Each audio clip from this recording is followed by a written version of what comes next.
exciting. So today we have Nicolas Weiser from Dean Vaughn. He's going to share with us about using Gen Z and, well, I can read the screen, teaching Gen Z and microlearning on TikTok. Dean Vaughn is a member of the consortium, and so we are excited to have them here to share with us and help us become a little more creative and exciting in our curriculums. Don't forget, you will receive a certificate of participation. Probably give us about 2 weeks because we'll be in Seattle next week and we might not get a whole lot of professional development certificates created. But as soon as we can, we will get those to you. And then also keep in mind that we will not have another Wednesday webinar until the first Wednesday in November. So we'll be out for about 2 weeks and then we'll be back bringing some awesome professional development in the health science area. So Nicolas, if there is nothing else that anybody tells me I need to say, I'm about ready to hand it over to you. Thank you. Thanks very much. You'll probably see from my background that I am not in a typical office space.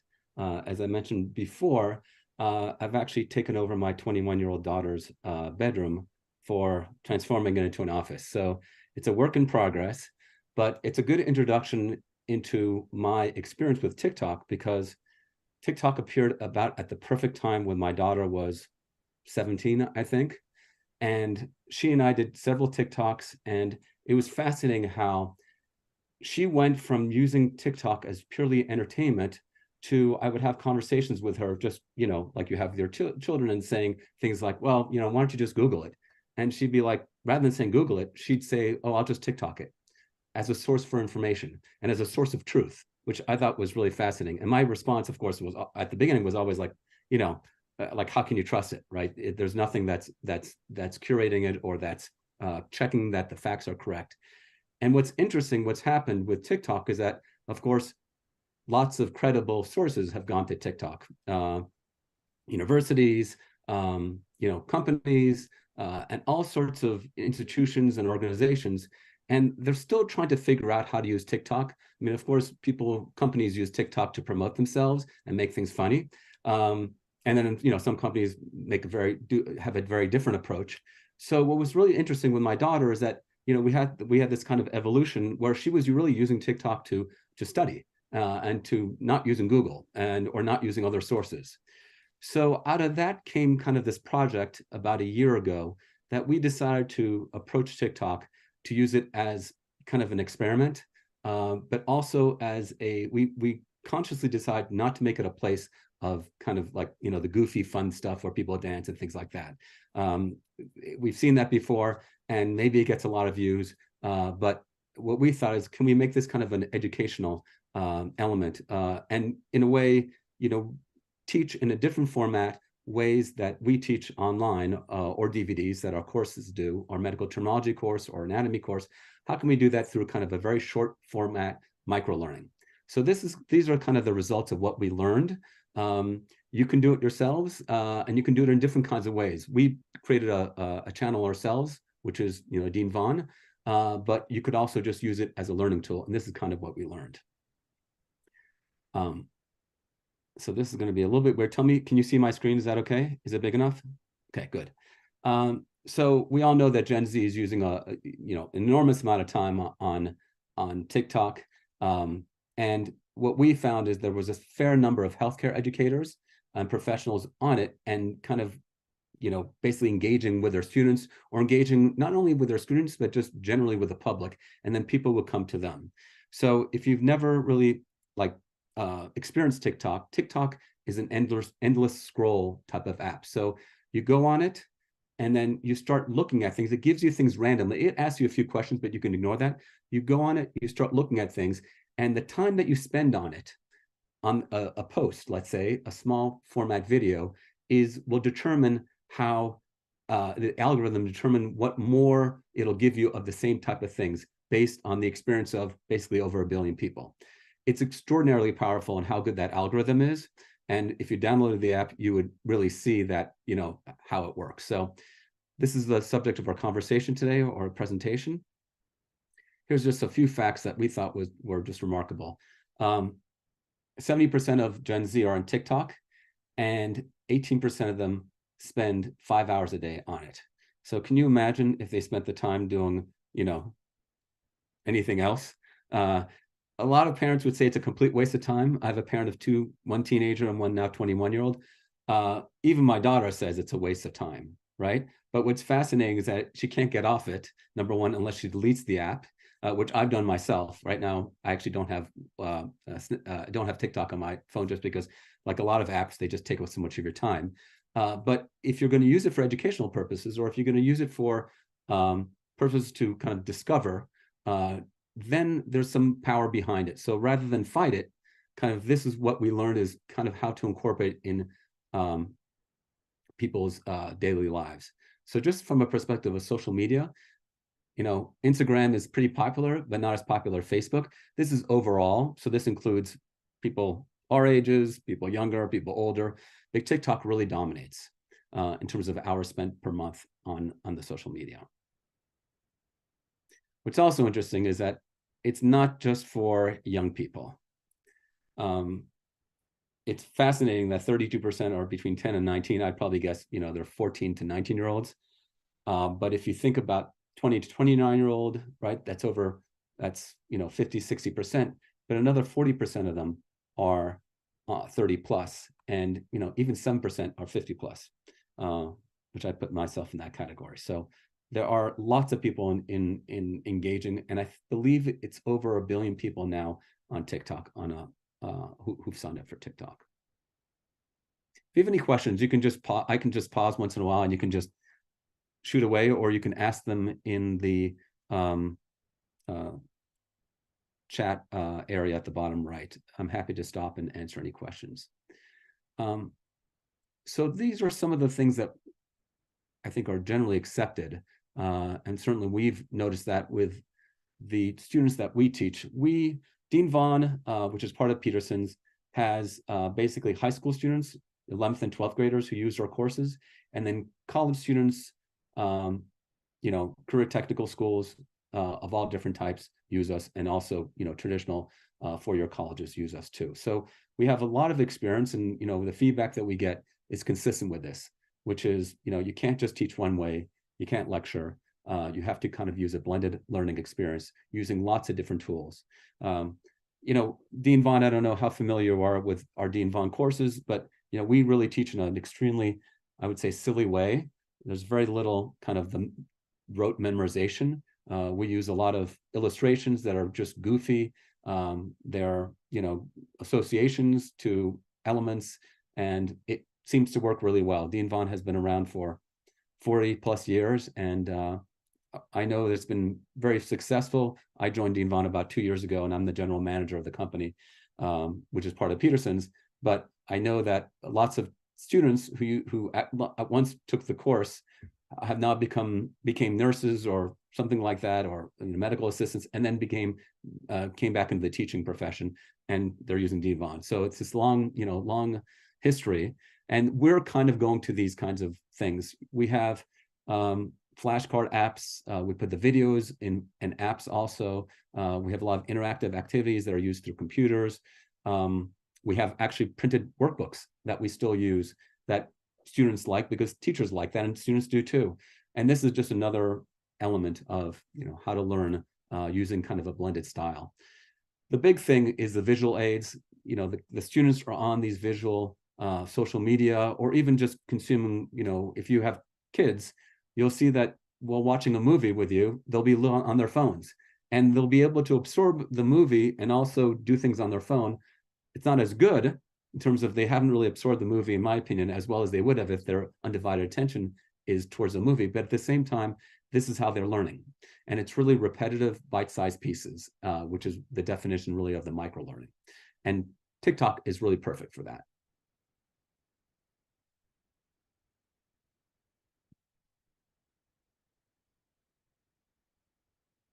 So there have been studies that's shown that actually that repetition and spaced repetition over the long term actually helps to reduce cognitive load, which I thought was really rather interesting. I mean, we use them already, in terms of quizzes and flashcard learning and things like that, but it's really micro learning. We're not talking about a video or a quiz that takes 10 minutes. We're talking about under 3 minutes, and even 3 minutes is long for learning, as you'll see what I'm going to present. So as I mentioned a little bit, how does it work? TikTok has this algorithm that basically pushes similar content to you. So if you remember that a little bit later, but what I've encouraged students or teachers to do is to actually, if they're allowed because of the state, but have the kids take out their phones and start talking about TikTok in the classroom and having them look up certain words or certain professions. And it's really sneaky, because what happens is that the kids start having those TikToks fed to them. So even though you haven't assigned them anything, they're actually just starting to see it. And students who are studying something will actually pause on those videos, and TikTok will give them more of it. And of course, it'll combine it with all the other stuff that they're interested in. So it's not just one channel or one thing that they're going to, it's one endless scroll, basically. You just keep on scrolling. So that For Your page is where you see all of this. And the video length, again, is at most 3 minutes. 3 minutes is really, I would never recommend doing 3 minutes. We did a bunch of testing on longer ones. It's really the first 5 seconds that determines whether someone stays or leaves. And most people don't have more patience than 15 to 30 seconds. So you've got to teach what you're teaching in 30 seconds. And that's really the challenge. I'll continue. I'm sure you can all read this. I don't like reading the points all the time. So we kind of did a lot of different, what we started with is we started exploring TikTok professionally and seeing who was on TikTok and whether things were accurate or not accurate. What we saw was there's a huge amount of TikToks around medical, learning, and healthcare. In fact, TikTok created these hashtags that they basically promoted during the pandemic, especially learning TikTok, that you can see has basically 500 billion views. So the amount of consumption is incredible. Even the amount of healthcare related is amazing. And what we do, and what we did is we first started following people and really kind of studying what they did, what was successful, what was not successful. And then we started doing it ourselves. And this is one of our TikToks, and I can go through them a little bit more. But really, this is where this is Dean Vaughn Club as our TikTok handle. And then basically you put a few hashtags, and we would, hashtag medical student or medical term, those kinds of things. And it's really amazing, what happened and the engagement that we had, which I'll show you in a little bit. So these are the kind of popular healthcare TikToks, and they focus on different things. And many of them are followed by people who are not necessarily, interested in the industry per se, or students. They're just following because they're interesting. And what happens is that TikTok they're not dumb. What they're doing is they, like Google, if Google search, you remember that, Google search puts more credibility to ORGs or .govs or EDUs. So they'll return results. For example, Google, it's very hard to have your results of a search of a page on your website return a top ranked search result to someone searching on Google around medical things if you're not an EDU or .gov or .org, because Google is saying that with this domain, there is a certain amount of assumed credibility. And of course, what they do, which is what's similar that TikTok does, is it ultimately becomes a popularity contest, but a popularity contest that kind of tips the scales according to certain types of followers who have certain types of followers themselves. So, what they start seeing is they see patterns and trends. So I think this is a perfect thing for folks like you who are in the EDU space, because you'll naturally be, found more credible because you are. And many of these accounts, they have ridiculous numbers of followers, 2 million, 500,000, those kinds of things. But they're really good. And when people, upvote something or downvote something, it impacts how they're given visibility, right? Because there's huge numbers of there's a huge amount of content, so it's not being shown to everybody. So the question is, how do you have your content shown to other people? Now, that's from our perspective, right? Because that's what we're interested in terms of getting people to watch and follow what we're doing, because we're obviously a company. But from your perspective, that's not as important.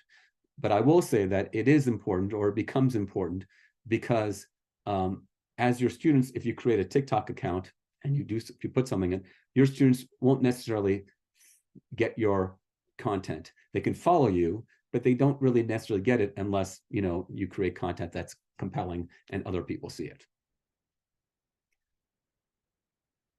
So this is just a little bit about our experience in creating the For You page, right? So again, this is what you would experience. It's basically just your screen that you get on when you go on to TikTok, and basically it's just what you will see. It's not an account. You create an account and you can post yourself, right? So in two ways, you can consume TikToks that other people and never create any TikTok yourself. Or you can create TikToks yourself and then they're posted to your account, and those are the TikToks that other people see. So you can do both things. I've spoken with teachers at conferences who have created some and who've used it to create kind of a sense of community among their students, because they have them do different things, which I'll show you in a few minutes. But really just getting on how you talk about how TikTok works. It learns from your likes or your dislikes, or basically just you're spending 2 seconds on a TikTok as opposed to half a second. It'll give you more of that.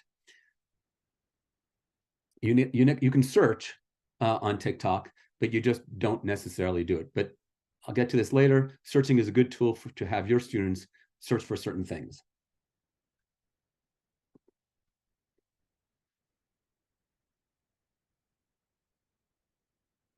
Okay, here are some of the things that we have tested out and kind of played around and seen what works and what doesn't work.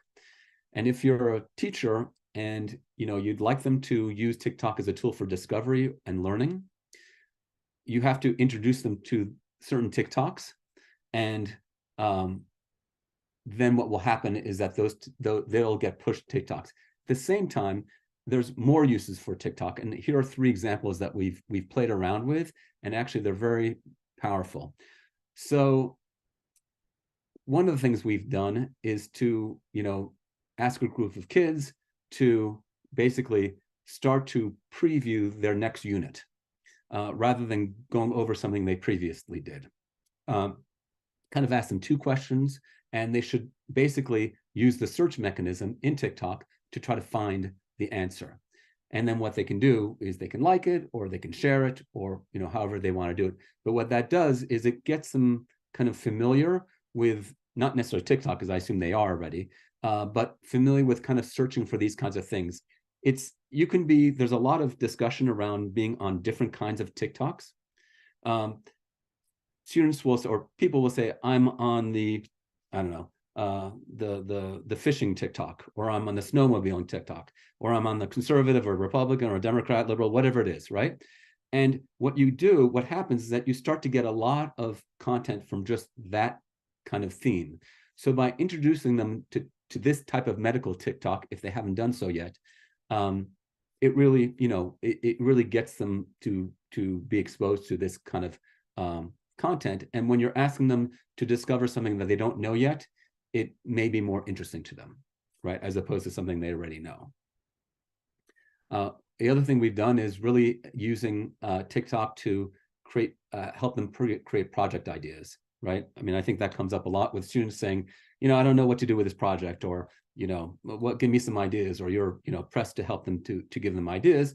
This is something that they can just, if they know the next unit, or they know what they generally have to write the project on, this is a great way for them to start searching, right? Because they can search for anything, and I mean really anything. You can put in any medical term or anatomy or subject area, a profession, and things will start to come up. People in those professions will come up, and that leads to the next one. Is really the idea that these are students who are going to be professionals in these healthcare spaces, and of course they have some exposure, I would assume. That's what we're told. But how do they they connect with? And I don't mean necessarily interface with, but how do they see what other professionals are doing? Certain types of professions, even some very detailed parts of that profession. If you're looking for something that procedure, you could probably find it on TikTok, and there's probably someone describing it or someone even demonstrating in real life.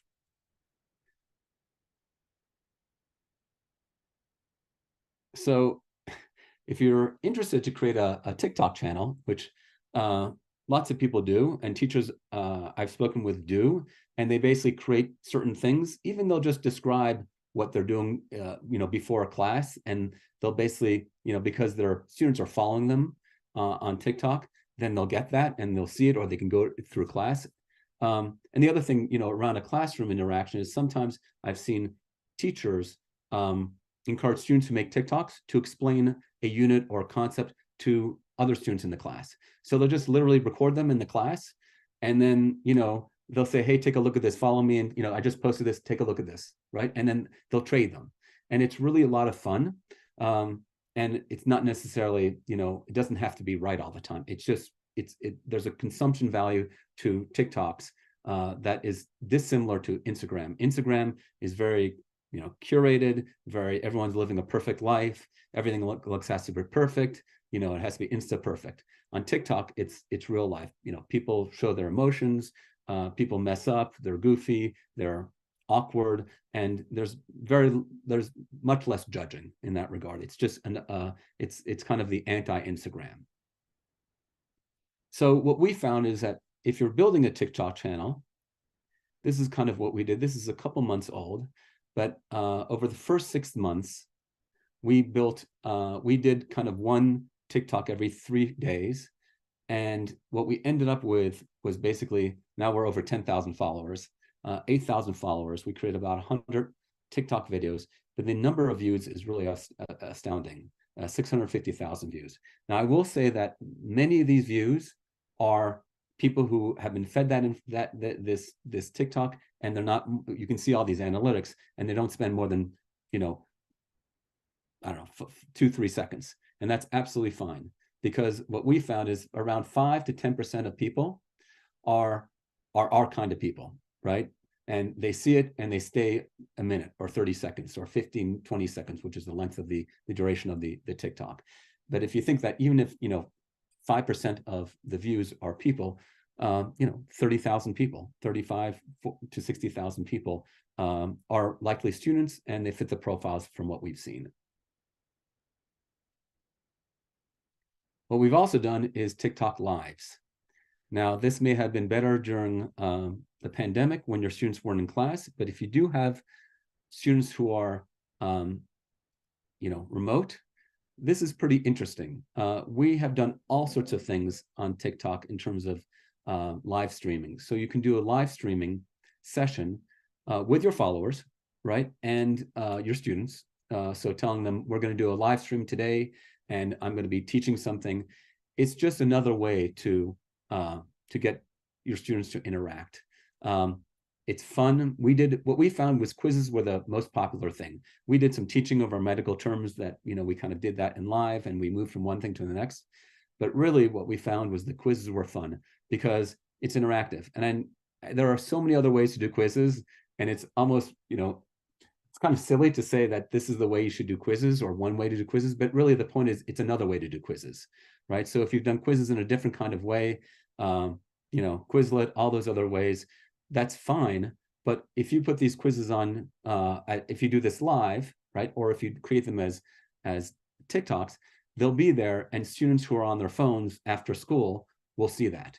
So again, it's that sneaky way of teaching your students and encouraging them to kind of explore these subject materials just because it's there. If they're on TikTok, 2-3 hours a day, they're going to get that information. So this is kind of an interesting stat. We had per live, we had 7,000 views, which is essentially 7,000 people per live. So, and you don't have to build that up. After we did a few TikToks, well, actually, you have to reach, I think, 1,000 followers. Yeah, 1,000 followers. There we go. You can use our live streaming tool. But we had 7,000 people viewing, let's say, a 20-minute live session. So these are longer sessions. People come and go, things like that. We usually had about 250 people per time. Of all the people, of the 7,000, 200 of the people were followers of ours. And we would get an additional 20 or 30 followers every time we had a live session. We could look up the demographics of these folks. They were all, we even could see who they were, one after another. They were all, students in the medical healthcare field.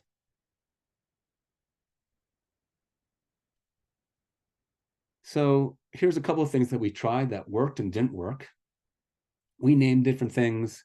We tried different series. So, we called things different ways so that when people could see at the top, we would have a title of it at the top here that said, medical terminology you need to know, or something like that, right? We tried a whole bunch of different things. And what we found really worked well were, again, short doses of information. So what we did, we tried medical terms everyone should know. That's, a lot of people do that kind of stuff. A daily dose of something, just the naming of it was important. Human anatomy daily dose, element recognition, which was kind of a Dean Vaughn, well, it's common, I think, but it's kind of a way to learn medical terms, and then quizzes. And really what we found was this kind of daily dose was really compelling. We would have to do it in less than 20 seconds.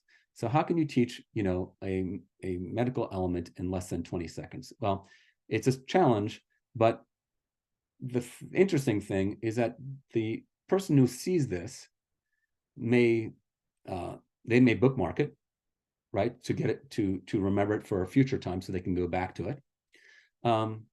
But it does happen that this same flashcard or the same TikTok will be shown to them again because they may go back to it or try to find it. And so that's the repeating of it, right? Or they'll get another flashcard or another quiz from a completely different TikTok creator that is the exact same medical element, I guess in this case, I'm using, but it'll be created by somebody else. So you're not teaching it, it's a whole community of people that are teaching it to your student. And that's really where the power is, because that's the repetition I was talking about before. It's not the repetition that they're going out and finding it, it's the repetition that TikTok gives to them. The other thing that we found was kind of really useful was using real world examples. We have, we invite all the all the students who use our Dean Vaughn medical terminology courses to also follow us on TikTok. We know some of them do, some of them don't. But element recognition is the way that we teach out of our workbooks. And it's quick, but most importantly, it's also real world examples. So, when we talked about something that was a medical term, we mentioned something else about it that might, relate to something in the real world. It doesn't have to be long. It doesn't have to be, something that gives them a 20 second answer. It just has to be quick. And another way is that, of course, TikTok is able to convert what the words that we're saying into their algorithm, and that helps the students get more content. Finally, here were some things that we really tested. We did A/B testing on a lot of these kinds of things when creating an engaging TikTok. It's just about how fun. It's very specific.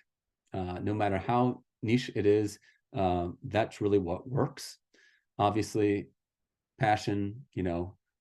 People respond to people who are engaged with something. We use quite a lot of fun visuals because that's what we're all about. But really short is important.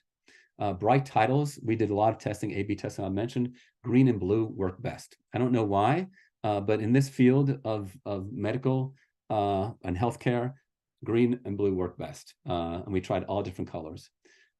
We used a green screen feature. That was something that just comes with the TikToks. We kept videos very short. The first 3 seconds have to be the most engaging. It's almost the first word out of your mouth has to be the most engaging. And I will say this also is that not only works for, that's not important for people who have nothing to do with your courses, but it also has to do with your own students. We did some testing where, the people who followed us, we approached them and asked them to review things. And we could see that in many cases, they weren't interested after 3 seconds. And they were studying this at school. They just has to be engaging the first 3 seconds. So you kind of have to get to the point immediately. Again, be real. It's an anti-Instagram. It's unpolished. It doesn't have to be perfect. You can make mistakes. And really what it's all about is having fun, because what we found is I did a presentation at the Reno HOSA earlier this year. And it was I was very interested in how the students would respond to kind of talking about this. And about half of them used TikTok, and the other, more than half, others didn't use TikTok. Most everybody were not creators. They were consumers of this content. So they didn't create TikToks. But I will say that when I asked them about creating TikToks just in class, so that their fellow students would see, they were very open to that, because a lot of them, were a little bit hesitant because they don't know who the audience is. But if you know your audience is within your classroom and you're told them, these, breakout sessions with 5 students, all in a group, and create these TikToks, and you're going to create a TikTok for the 5 other students in your room, and then basically everybody's going to share them at the end. They can take them basically with them. They can follow each other. It becomes really compelling. Okay. Well, this is our Dean Vaughn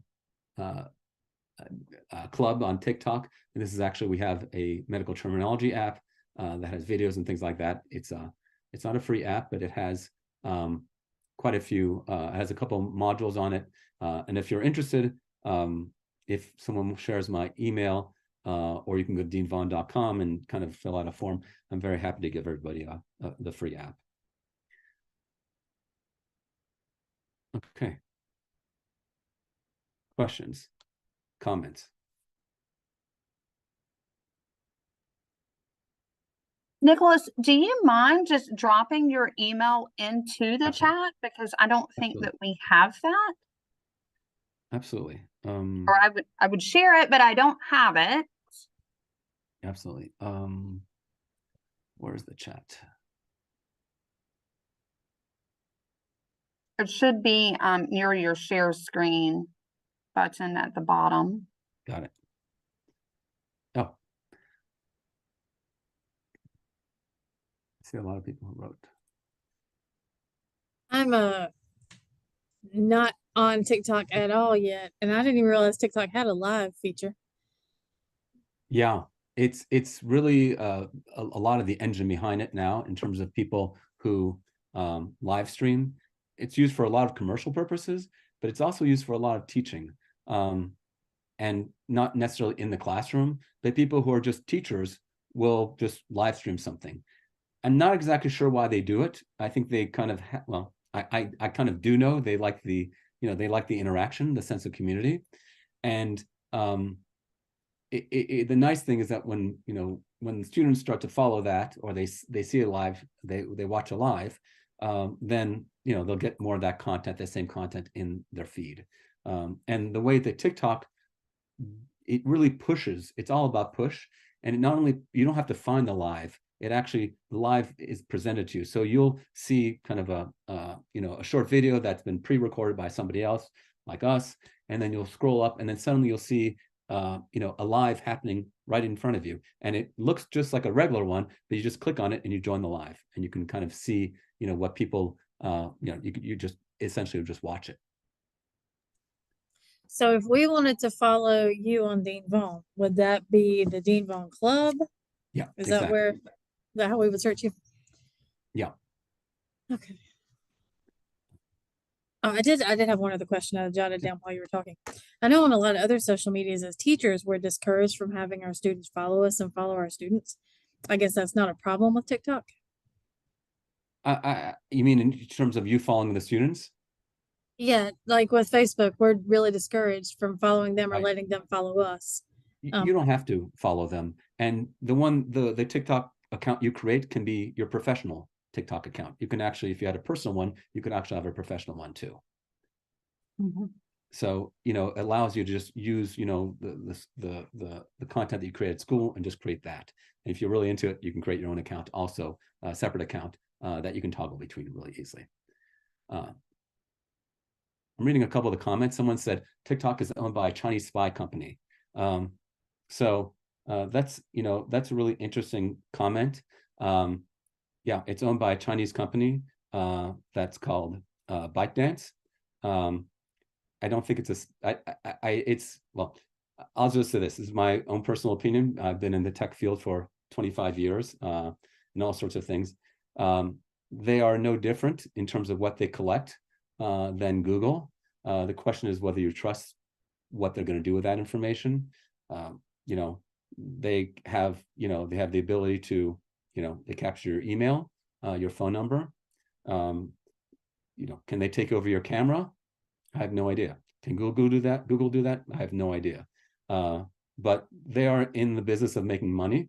I followed Chinese companies for quite a few years, and they, their biggest problem is they're a Chinese company. They've moved their headquarters to Singapore, which doesn't mean anything other than they've removed the people who are key out of China. But of course, if the Chinese government told them to do X, Y, or Z, they would do it. I will say that there are a lot of people watching TikTok, developers, security analysts who can see exactly, who can search into the code of TikTok and can see exactly what they're doing. And so far, I've never read or heard that they've done anything that would be considered like spying.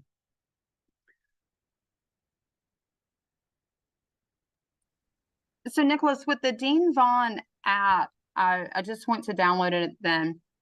Yeah. What you were saying is that if we emailed you, you would give us a sign-in on for the app? Yeah.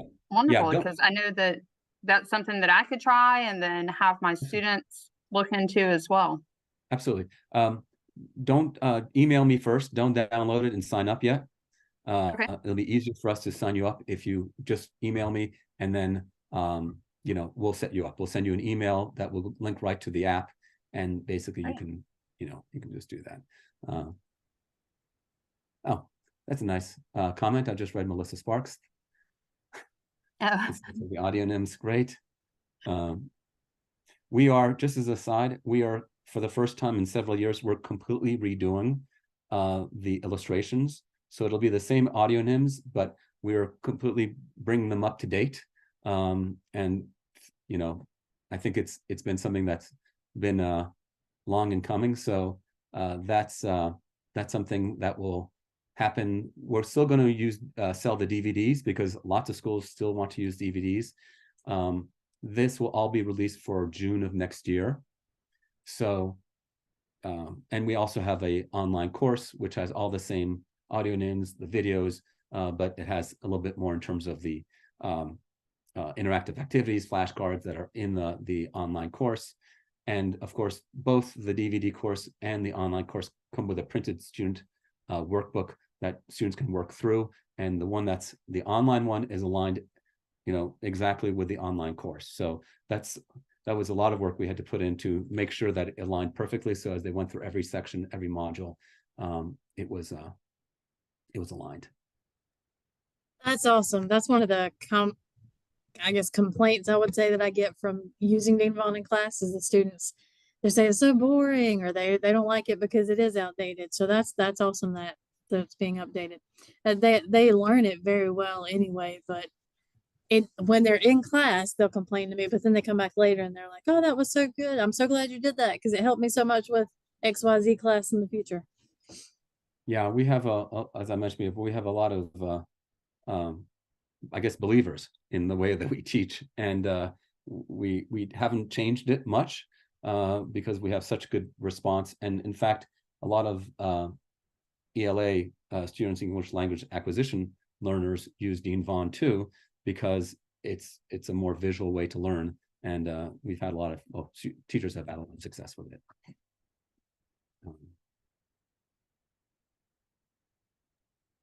I think it's a great way to start to transition our teaching practice towards, something that's a little bit more quick for the kids, because that is what their attention span is. One thing that I learned last year at our conference, presenter talked about having their students create TikToks or Facebooks or whatever, say like doing a CPR demo, and then hashtag like American Heart Association or their local fire department, and then they would get a grade based on how many likes they got, based on, what their information, whatever it was that they were trying to, show. And I thought that was a pretty innovative way to get kids involved and share their message. Yeah. And even just the using it as a research tool, to get back to kind of how I was introduced it with my daughter, it's amazing if they're on it for hours during the daytime, and you use it just as a tool for research in class, and they just take out their phones and they maybe answer questions, maybe have a quiz that they just use TikTok to answer the questions, that will start to feed them the similar content. And I just think it's, anytime you have a chance to have a student be immersed in something when they're not supposed to be, right? Or when they're not, in that classroom environment, and they're just, taking a ride or with their friends and they see it. It's that short burst that promotes retention. Yeah. And I'll say this, if everybody wants to just, everyone can just email me. I'm happy to send them the app. If you're also interested in the course, let me know, and we'll give you a demo. We can send you a link to a demo of the online course where you can just kind of see what we're all about if you're not familiar with Dean Vaughn. Nancy Harris is saying in the chat that HOSA has a new event for mental health that uses TikTok, which I did not realize. So that's an awesome bringing it right into health science and HOSA. Yeah. How many of you are how many of you have created TikToks for your class? Has anyone done that? Or had it as part of an interaction or exercise in classroom? Not yet, but after today, I might be trying. If you do it, and I'd be really curious how it works. We're always trying to learn new things, and we like to share what works and what doesn't work. So yeah, I would be very interested in your experiences, just because it. Nancy says she's Nurse Nancy 20 on TikTok, so I'm gonna write that down so I can follow her. There you go. And steal some of her content until I figure out what the heck I'm doing. I was hoping to use it this year, and then we got shut down. Our district, well, the whole state said we can't use TikTok in the classroom. Right. Okay. Yeah. So I don't know how you go about, like, say to the kids, hey, you can find this on other platforms, or seek out other platforms, and be creative in the way you tell them to go when you're not in school. Not that the school actually, it's not blocked, but they're supposedly not supposed to be on there. Yeah, well, I would imagine that if I think about my daughter and how she used TikTok, I wouldn't be surprised if some of them are already using it to help them with search and things like that. Are there Nancy, yeah, well, sorry. I was just going to point out, Nancy just said that you can save the videos and download it to your email. And that's how she uses some skills videos, which is a great idea. Thank you, Nancy. I am not on TikTok just because I haven't created an account yet. I'm sure I will be after today. And saving the videos at least, because I'm not sure if it will pull up on the school computer, but we all know that if I'm not on the school Wi-Fi, they don't know I'm on it. Right. Maybe I should stop recording as I say that. Well, and the students will be also, right? I mean, if TikTok is are. left in colleges, I've read, they just go off the Wi-Fi, right? There's nothing stopping them from doing it. Exactly. Yeah. Nikita has a hand raised. Nikita, do you have a question for Nicolas? Not necessarily a question, but just a comment. As far as TikTok, I think TikTok is a great educational platform. And I know I was introduced to it, of course, my daughters, but during the pandemic, when we had to transition to virtual learning, I learned so much on TikTok following Teacher Talk. So there is a group, I guess a group or a, I can't think of the word I'm looking for, but it's Teacher Talk. And then they have, I teach technology, so they have Teacher Tech Tip Tuesdays. So, but in, like you said, in that 30 seconds, 60 seconds, I learned so much, you know, just trying to transition my class to virtual and just different tech tips, you know, just to make things work better. So I think it's great. I do use TikTok. I haven't really used it educationally, but I use it just to connect with my students and you know, just bring them information. But I will consider doing some tips and including that into my Canvas course. But that's good. Yeah, that's great. Thank you so much for sharing that. I wouldn't have even thought to look for that when we went home in 2020. Yes. All right. If no one has any more questions, we will start to wrap it up. Nicolas, we thank you so much for being here today and presenting and sharing with us not only Dean Vaughn, but also the benefits of adding some social media into our classrooms. Absolutely. Happy to share. I enjoyed it.